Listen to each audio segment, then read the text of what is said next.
send it to anybody. Oh, true. Yeah, if you upload it to I tried to send it to this guitarist at he has a residency at the Blue Jay listing room, and he was like, "I can bring you on." Like,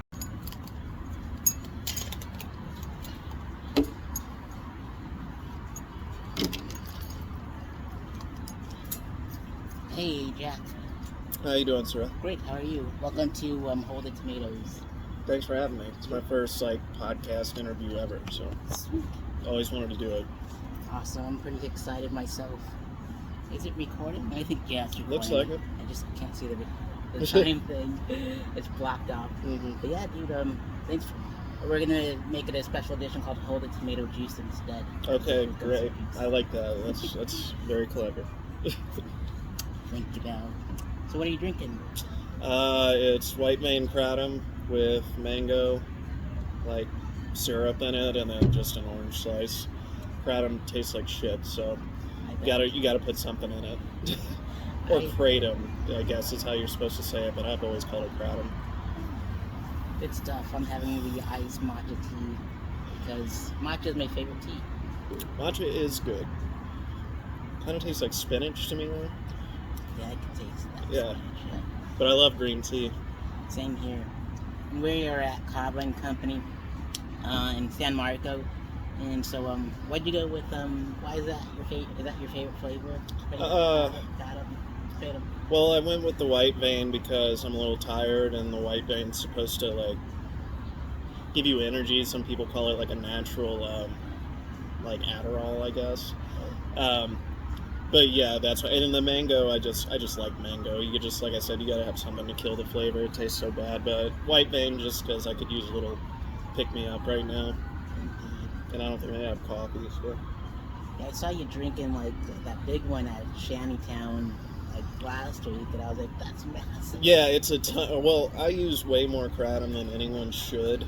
So I get the big ones, and all these comedy shows are at bars, and I don't drink alcohol, so and I'm not going to sit there and drink 4 non-alcoholic beers, so I'll get 1 or 2 non-alcoholic beers, but this is what I would rather be having, so I have to sneak those in to, wherever I go. Heck yeah, even the non-alcoholic tastes like beer, and even the Heineken is it smells like skunk. Oh, it's disgusting. Luckily I got sober at this time when there's been practically every brewery makes a non-alcoholic now, so there's tons of them, so there's good ones now, but when I first quit drinking, it felt like there was only a couple, and they all just taste I remember telling you this, it tastes like what I imagine a weed soda would taste like. That it would taste like it's just a skunky, just awful, not even remotely beer-like flavor.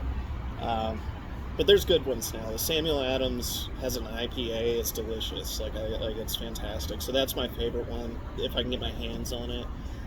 The Heineken one is shit. Oh yeah, big time. Calling out Heineken for no reason. That was one of my first beers that I had when I was a 40 with an old friend. I was like, this is so gross. That's what's up. Yeah.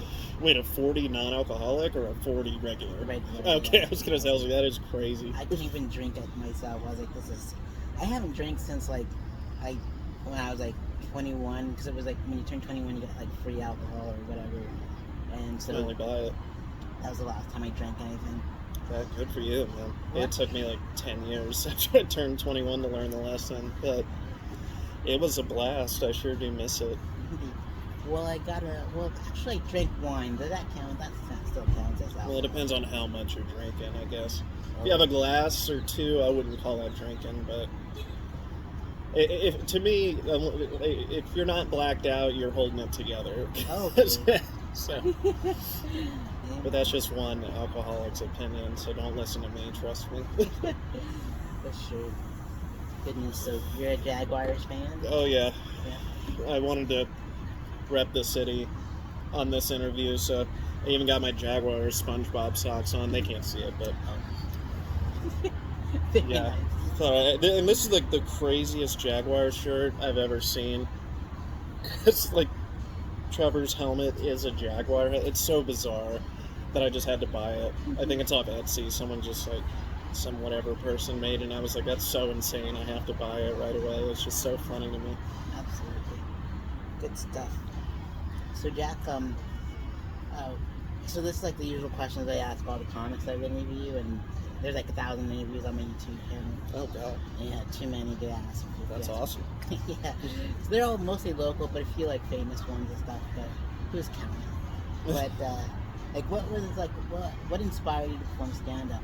I have a very vivid memory, actually, of falling in love with stand-up. So, like, we were helping me and my dad and my mom were helping our youth pastor move into his new house. He was moving into a house in our neighborhood. After we got done moving him in, all the kids were in his kids' room playing, because, like, the Xbox was new at that time, so he had one, so we were all in there playing Xbox, and the adults were out in the living room watching a movie. I didn't know what movie it was. And at this time, I had never seen it. I didn't know what comedy was. I had never heard of this. I'm like 8 years old. I walk out in the living room, and they're watching the Blue Collar Comedy Tour. It had just come out on VHS. And as soon as my eyes hit the screen, I knew exactly what was going on. Like, I immediately understood what comedy was, what that guy was trying to do. And I was like, that is the coolest thing that anybody could do. Like, I was like, this guy's just up there just trying to make people laugh. And it's scary, but he's still doing it. I was just like, that is like the coolest thing. And I just immediately, since that time, I've been obsessed with stand-up, but it took me like 21 years to grow the balls to actually get on stage.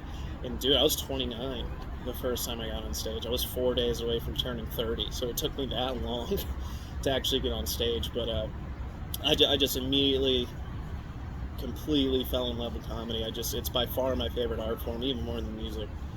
And it was that moment. I was just like, I'm doing that someday. But it took me forever to actually get the courage to do it.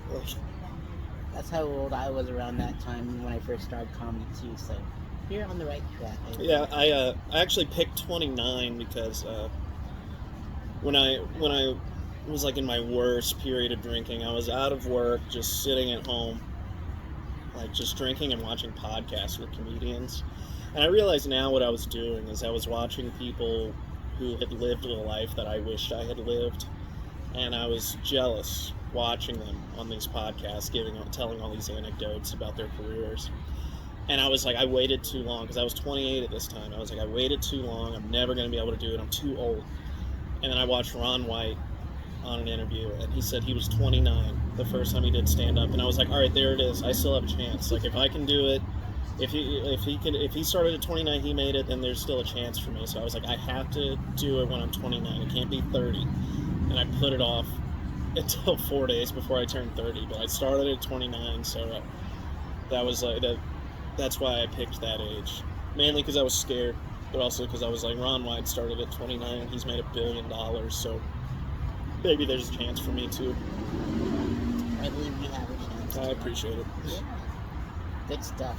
Just as long as you bring me as your feature. Oh, of course. Awesome. Maybe I can be your Jeff Foxworthy or something. I don't know. Oh, well, that's a lofty goal, but yeah, go for it. I'd like to make as much money as that guy. Oh, yeah, he's made a lot of money. Maybe have your own TV show. Like he was the first comedian out of that group that I really got into. Now, Ron White's my favorite of those four, but Jeff Foxworthy was the first comedian I was like buying albums from and listening to him over and over again. And he just had so much content. He had so many DVDs and albums, and like, you know, then Blue Collar TV came out, the TV show, and he had other shows as well. So like that was probably the first comedian I really like fell in love with. It was Foxworthy. Awesome. Plus, you wouldn't know from talking to me, but I come from a very Southern family, very, very Southern family. So those jokes totally connected with me because everyone I knew in my family was just like what he was talking about. So like I connected with him a lot. Good stuff. It's like Joe Coy to Asians. Yeah.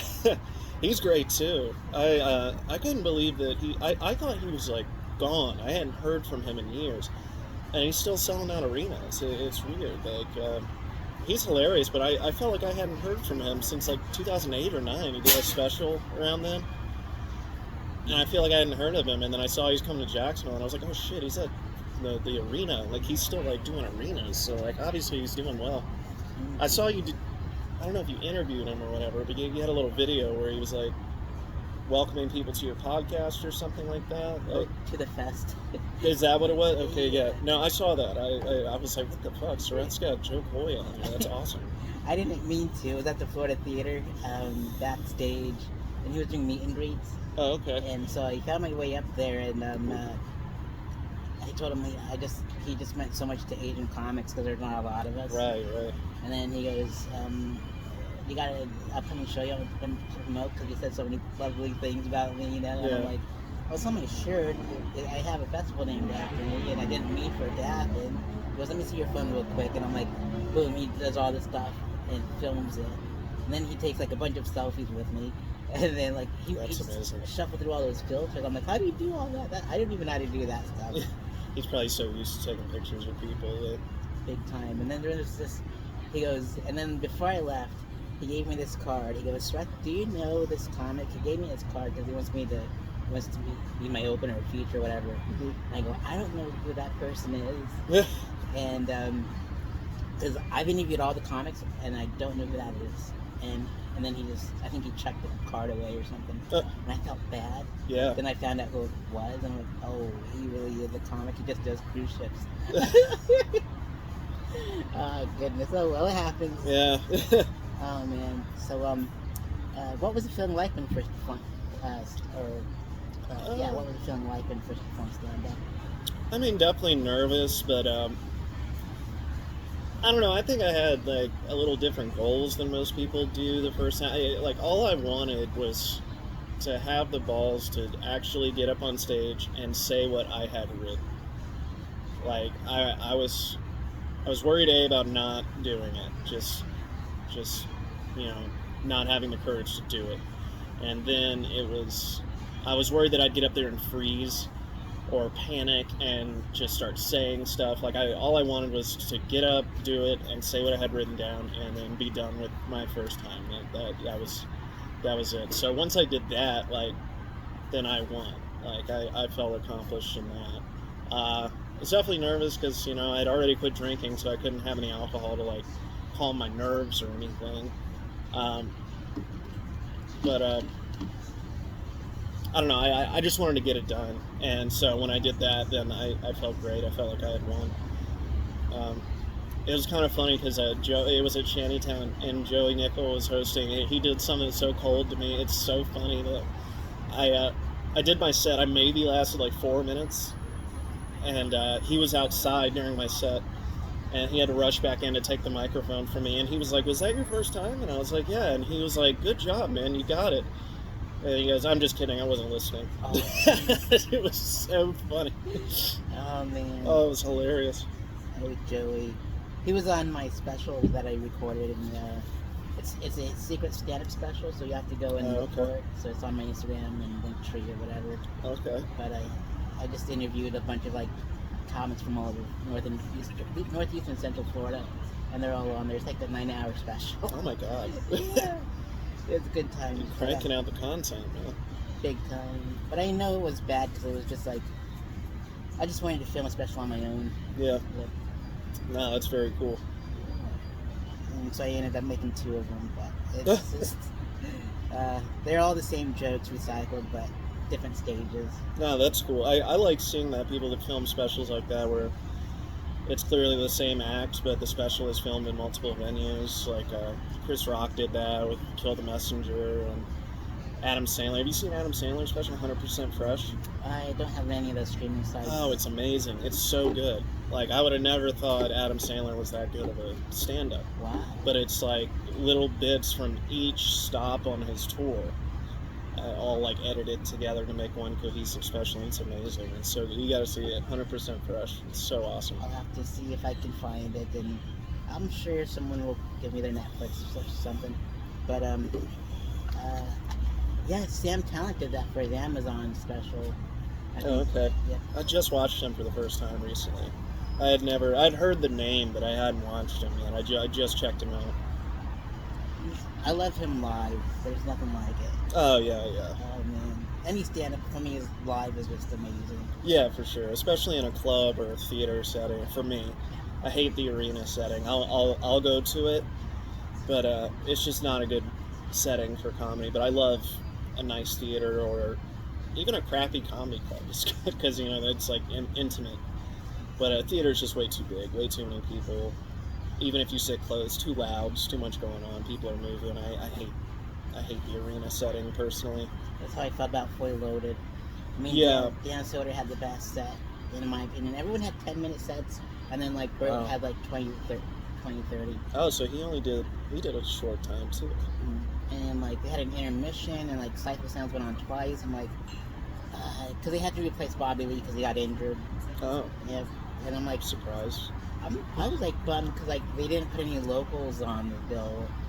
Yeah, it was a pretty heavy hitting lineup though. I mean, God, they had like everybody on there. But they do it with all the big festivals. Just ignore the locals. Yeah, it would be nice to have local talent on for sure. Yeah. But it is what it is. Yeah. Speaking of specials, we were talking about Adam Sandler specials and the Blue Collar. Mm-hmm. What are your favorite comedy specials, comedy record albums, and comedy podcasts? Alright, so I don't actually, this is going to be like sacrilege, I don't listen to any podcast. I cannot find a podcast that I enjoy, because it is always people talking over each other, just interrupting each other, and I cannot stand how every comedian's podcast, they're a comedian, they have a comedian on, and they'll talk about anything except stand-up comedy. It drives me absolutely crazy. If there were podcasts where people actually talked about comedy the whole time, I'd be all about it. But I don't listen to any podcasts. Specials and records.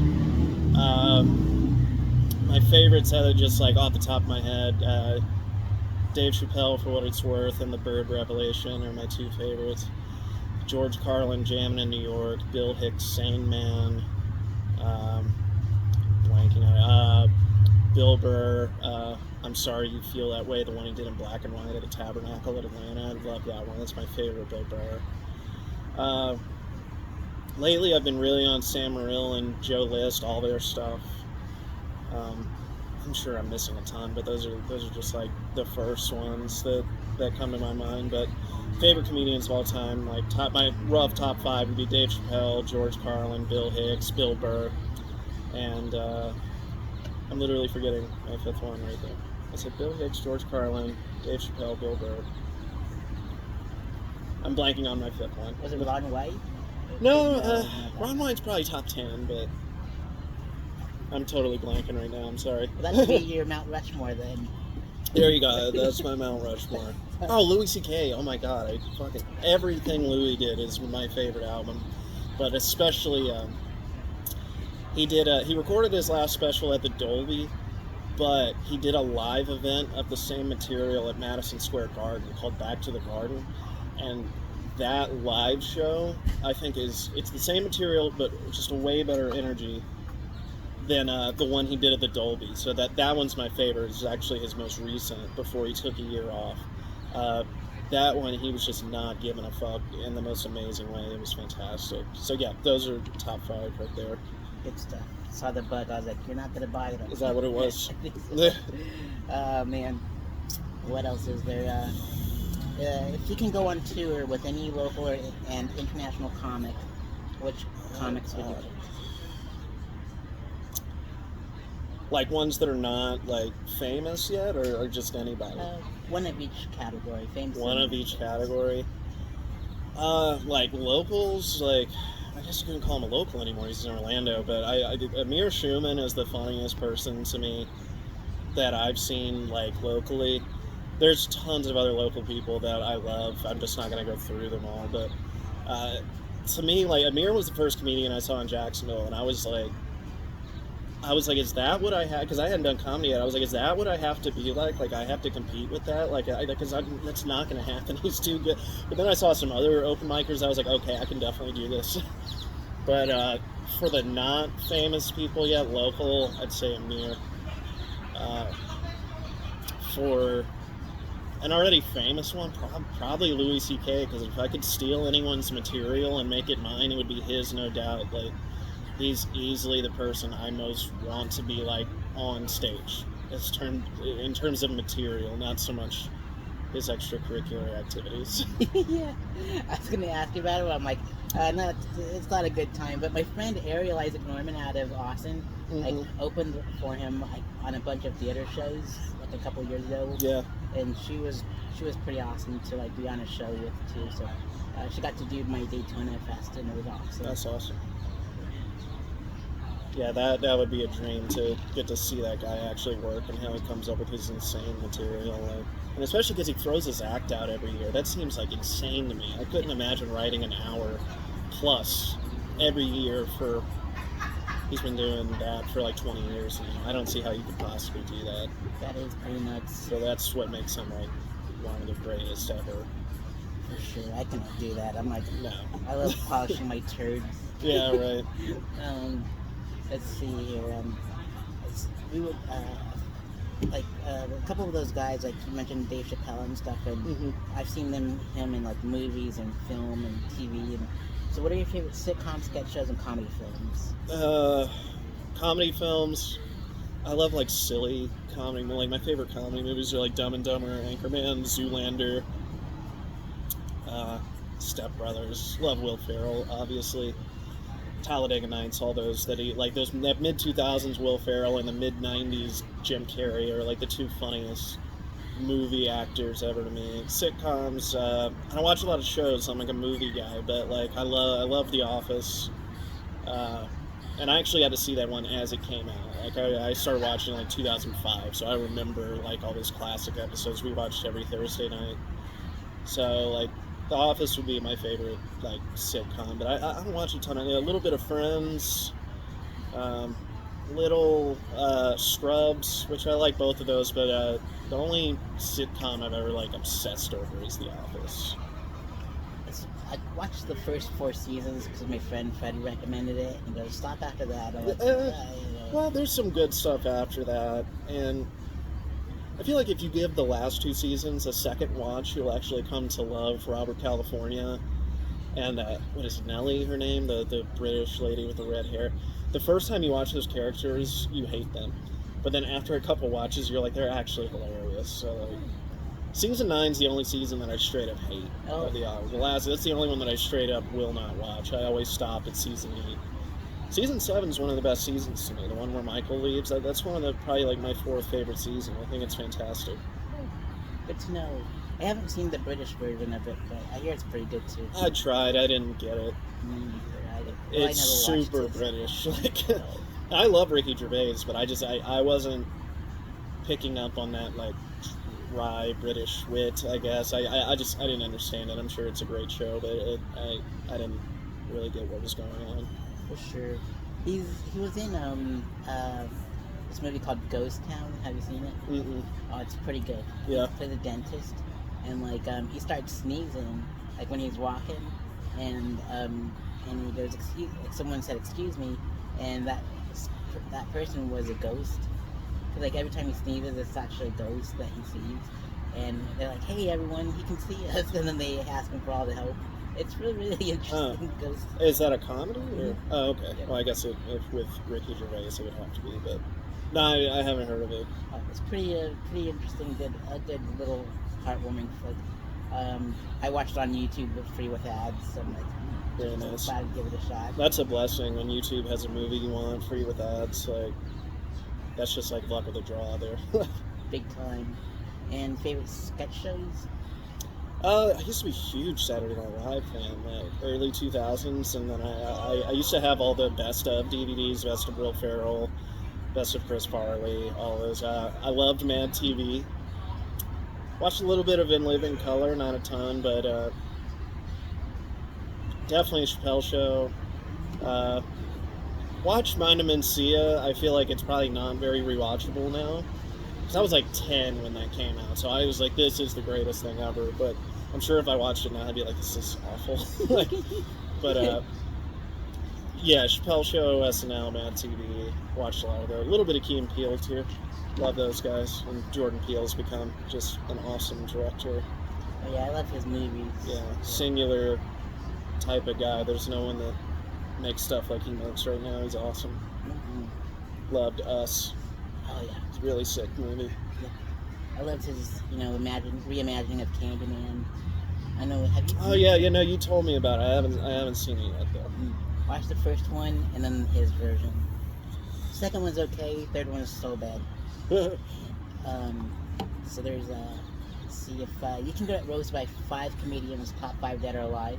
Which comedians would like to get roasted by? Get roasted by? Well, given their recent performances, you'd have to go with Tony Hinchcliffe and God, I'm blanking on her name. The blonde girl from the Tom Brady roast. She was like friends with Bert and Tom and all them. She just absolutely murdered. God, what is her name? Nikki Glazer. Yeah. So Nikki Glazer, Tony Hinchcliffe, because they're just absolute savages. Greg Giraldo, rest in peace. Andrew Schulz, he's a savage. And even though I don't think he's ever done it, I bet Dave Chappelle would be an incredible roaster. I bet he'd be. I think he's the best comedian ever, just for my opinion. So he'd probably be incredible at that too. So I guess I'd pick those 5. Awesome, good stuff. Where do you see your comedy journey in the next 5 years? Well, what I hope happens is I would just like to become one of the better local comedians. I'd like to be on shows at the Comedy Zone and Blue Jay Listening Room. I love Blue Jay so much. I'd love to be able to get on a show there. I don't have like an exact, because see, like I learned from Nate Bargatze to like set goals that you can get. So I don't have a goal like, oh, I want to sell out Madison Square Garden 3 days in a row, because even if I crush it, I'm probably 10, 12 years away from something like that. So I just set little goals. I'd like to do the Comedy Zone, and I'd like to do Blue Jay Listening Room, and just become undeniably one of the better comedians in the area. Is like what I'm shooting for. For sure. I wish you could go to the Comedy Zone workshops on Saturdays, but I know you got to work. But yeah, that's how they pick. Saturday is rough for me. Big time. I think that's how they pick their hosts and stuff. I need to go up there more often, because like that was like the only time I went on stage there, and so like in the main room, and finally it sure beats this lobby out in the bar in the front. But it was just like the lights were so close to my eyes. It was just like I that's why I don't do clubs. Like the lights are just right there. You can't see anything. Really? Yeah. I hadn't thought about that. Yeah. So I've just mainly performed in like bars and stuff. So if there even is a spotlight, it's not very bright or very big or anything. So I haven't really encountered like aggressive spotlights yet. So. Yeah. When I did the church show last night, it was like very aggressively. I couldn't even see the front row, and it was an urban church too. So it was like the difficulty level was way up high. That's probably the toughest room I ever did, but I had so much fun. Well, yeah, I guess you were at the church. That does really limit what you can talk about and how you can talk about it. Yeah, the Asian comic that went before me, she has like Chinese or Vietnamese, or maybe a mix. I can't. I forgot to ask her, but she said instead of poop, the S word for poop. Yeah. And like everyone clutched their pearls. Oh god. Holy crap. Was it an accident? She didn't know what she was doing, or? Well, she just she was just caught in the moment, I'm guessing. Yeah, that makes sense. Yeah, and so, but like when she said that, she eats dogs or brought that up, I'm like, and the whole crowd laughed, because she's Asian. I'm like, I could use my dog eating joke here. And, the doggy bag thing or whatever. Yeah. So, but it was. Then I made sure that I had to. There's an Angelina Jolie joke that I do, and I had to get it. I had to ask the host if it was okay to say to insinuate sex, And yeah. So they said, yeah, it's okay. So that's good. So where can they find you on social media? So I just changed my Instagram handle to Jack Powell OL, so Jack Powell LOL. I thought that was very clever.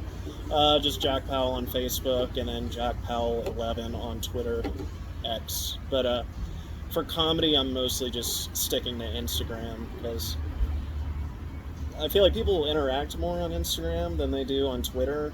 I don't see like a lot of like interaction on Twitter, and I don't really talk about comedy on Twitter or anything like that. But like Instagram would definitely be the place that I would most appreciate the follow and the interaction. So that'd just be my name, Jack Powell OL. Sounds good. I'm already following you and stuff. So Yeah, that's yeah, good. of course. Appreciate it. I'll be sure to put all your social media links on the bottom. Thank you. Yeah. And let's see here. What's your favorite joke a comic has written? Oh, God. Favorite one ever? By anybody? Oh, Christ. So it'd be hard for me to say that this is, like, exactly my favorite, but it's just, like, the first one that comes to mind. It makes me laugh every time when I've been hearing it. It's in George Carlin's last special, which I think is his second best one. It's called It's Bad For You. He did it, like, 2 months before he died. And he's talking about the Sabbath and the Bible and everything, and he's talking about the Sabbath specifically, and he says Christians gave him Friday, Jews gave him Saturday, Muslims gave him Friday. God has a 3-day weekend. I just love that so much. That's just what popped in my head. Like, as far as favorite bits that I wouldn't even call them a joke, the last 7 minutes of George Carlin's Jammin' in New York, he does a kind of a rant about saving the planet. I think that's amazing. The last 10 minutes of Dave Chappelle's Bird Revelation special, the one he did in the Bellady Room at the Comedy Store, he compares his time leaving the Chappelle Show to this book called Pimp. It was about a pimp in New York in the 40s. Those are probably the most memorable bits that I've ever heard. I typically like the long, like, deeply thoughtful kind of bits more than just, like, jokes. From, like, the big guys. I don't think I'm to the place where I could talk about one thing for a very long time and people stay interested, but probably those two things, George Carlin saving the planet and Dave Chappelle Pimp, are probably, like, the two most memorable bits for me. That's pretty awesome. Pimp's like my the acronym for my podcast at home. It's Pueblo's Independent Multimedia Podcast. Okay. So it's like, it's Pimp for That's short. dope. Yeah. I forgot to show you what was inside. It was like matcha tea. Yeah. You know how they do the food channels? They gotta show them what's in there. Oh, yeah. Yeah, I guess I didn't show mine either. There it is. But let's see here. What experience would you like your audience to take with them after a set is over? Really, like, I would just, like, I don't want to sound like someone that's, like, trying to be edgy or whatever, because that drives me crazy, but I would like them to think that I really, like, go for it, that, like, I just get a kick out of people talking about things that you're not supposed to talk about. That's the funniest thing to me. And so, like, I would like people to think that I'm original with it, and that they're like, holy shit, I can't believe you said that. Like, that's what I would hope for, at least. Obviously, I'm one of 10,000 comedians that talk like that, but I would hope that they feel like I'm my own person, I'm my own comedian, I'm a singular one, and that I do it well, and that it is funny. For sure. Good stuff. Yeah, your grandma's joke just gets me every time, like, clutch my pearls. Yeah, I have to ask the venue before I do that one at the first time, because it has the word faggot in it. And so every time I told that joke at a place for the first time, I had to ask. And most places were cool. A couple places I had to edit. But I would tell, like, just for the record, I'm calling myself a faggot, if that makes it any better, you know. But yeah, that one has been edited, which in a way made me feel proud. I'm like, oh, I'm so dangerous that people are editing me now. Like, I mean, I talk about worse things, you know, but I'm glad that that's what I love about your comments. Like, you use that, you know, you use you as the butt of the joke. The punch, yeah, you got to be able to laugh at yourself, or, like, how could you expect other, or like, why would you be allowed to make fun of other people if you can't handle a joke? Like, that's kind of how I see it. For sure. Well, I enjoy your stand-up. I appreciate yours as well, man. Oh, thank you. And I appreciate you getting me booked on the show. And is it Brunel? Is that how you say the town? Bunnell. Bunnell. Okay. Yeah. I'm really excited for that one. Me, you, Vanessa Scaduto, 904 Nika.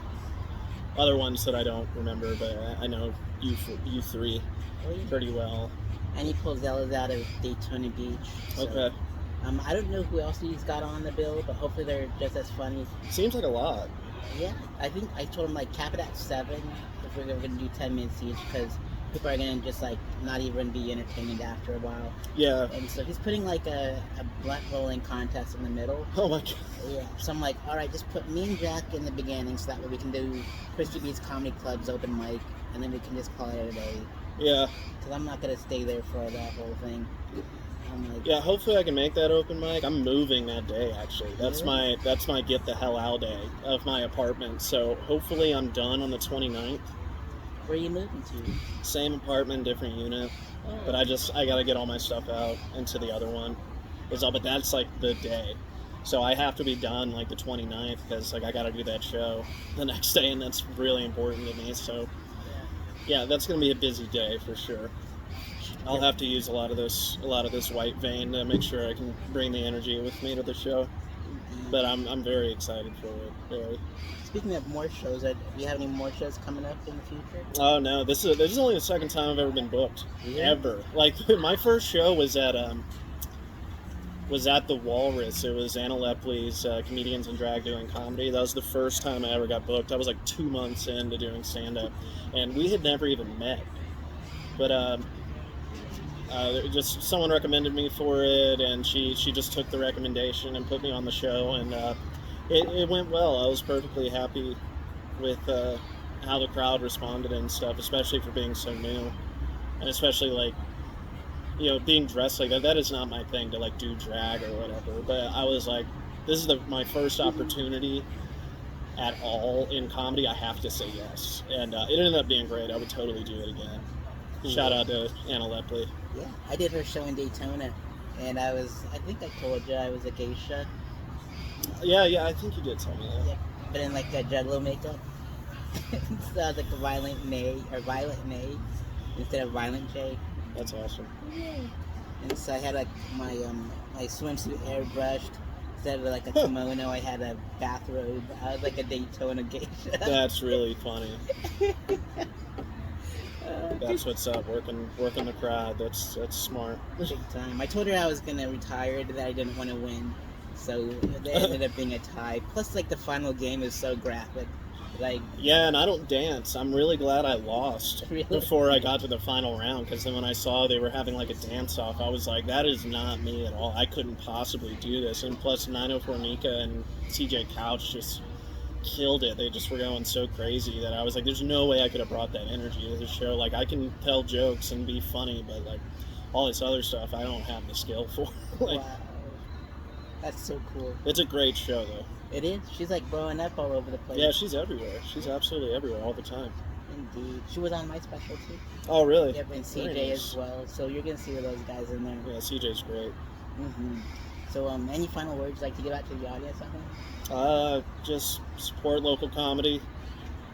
Watch, Netflix specials. Just come out to open mics. It's way more fun when people are there, for sure. And sit close. Don't sit in the back and talk at the bar. Like, come sit up, be a part of the show. Like, that's what makes it a blast for us. And you'll have a better time too. For sure, absolutely. Awesome, Jack. Thanks for being my guest. Of course, thanks for having me, man. You're welcome. Follow Jack Powell on all his socials. It will be in the description box below. I'll see you later, people. Cheers. Cheers. Now there's nothing left. So it's your second one. What is that thing? This? Yeah. It's a shot of kava. Cool. It's a double shot, actually. Holy smokes, that's a lot. It is a lot. No. It No. doesn't taste awesome. And that one? That's the same thing I was drinking on the podcast. Just white vein kratom with mango infusion. Good stuff, dude.